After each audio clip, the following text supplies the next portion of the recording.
লাশ পোড়ানোটা সেটাও final touch দেয়া হচ্ছে। আপনারা জানেন যে যেহেতু তদন্ত সংস্থা প্রথমে একটা কিছু দিয়েছেন, তো এই ফিনিশিং টাচগুলো দিতে একটু আমরা বেশি সময় নিচ্ছি যাতে কোনো ভুল ভ্রান্তি না থাকে। সেটাও কয়েকদিনের মধ্যেই আশুলিয়ারটাও পাওয়া যাবে, হয়তো এক সপ্তাহের মধ্যেই পরবর্তী তদন্ত রিপোর্টটা আসবে এবং সেটাও একইভাবে সেটারও ফর্মাল চার্জ দাখিল শুরু হবে।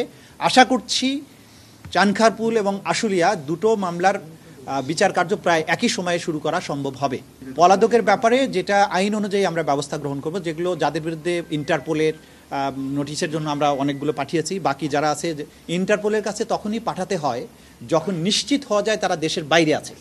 তো আমরা দেশের বাইরে আছে না ভেতরে আছে এই ব্যাপারগুলো আগে এনশিওর হব। যদি বুঝতে পারি যে দেশের বাইরে আছে তাহলে ইন্টারপোলের কাছে নোটিশ যাবে, কিন্তু দেশের মধ্যে পালিয়ে থাকলে আমাদের আইন শৃঙ্খলা রক্ষাকারী বাহিনী তাদের গ্রেপ্তারের জন্য চেষ্টা করবে। আর আইনের প্রক্রিয়া হচ্ছে যে সমস্ত আসামিরা পলাতক আছে তাদের ব্যাপারে পত্রিকায় আদালতে ফর্মাল চার্জ দাখিলের পরে আদালত তাদেরকে হাজির হওয়ার জন্য পত্রিকায় বিজ্ঞপ্তি দেবেন, 15 দিনের সময় দিয়ে তাদেরকে হাজির হওয়ার জন্য নির্দেশ দেবেন।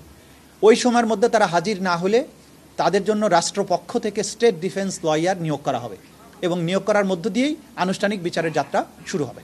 শেখ হাসিনার বিরুদ্ধে সমস্ত বাংলাদেশের সব অপরাধের বর্ণনা আসবে, সেক্ষেত্রে চানখারপুলের যে বর্ণনা সেটা ওটার মধ্যে সম্পৃক্ত হবে।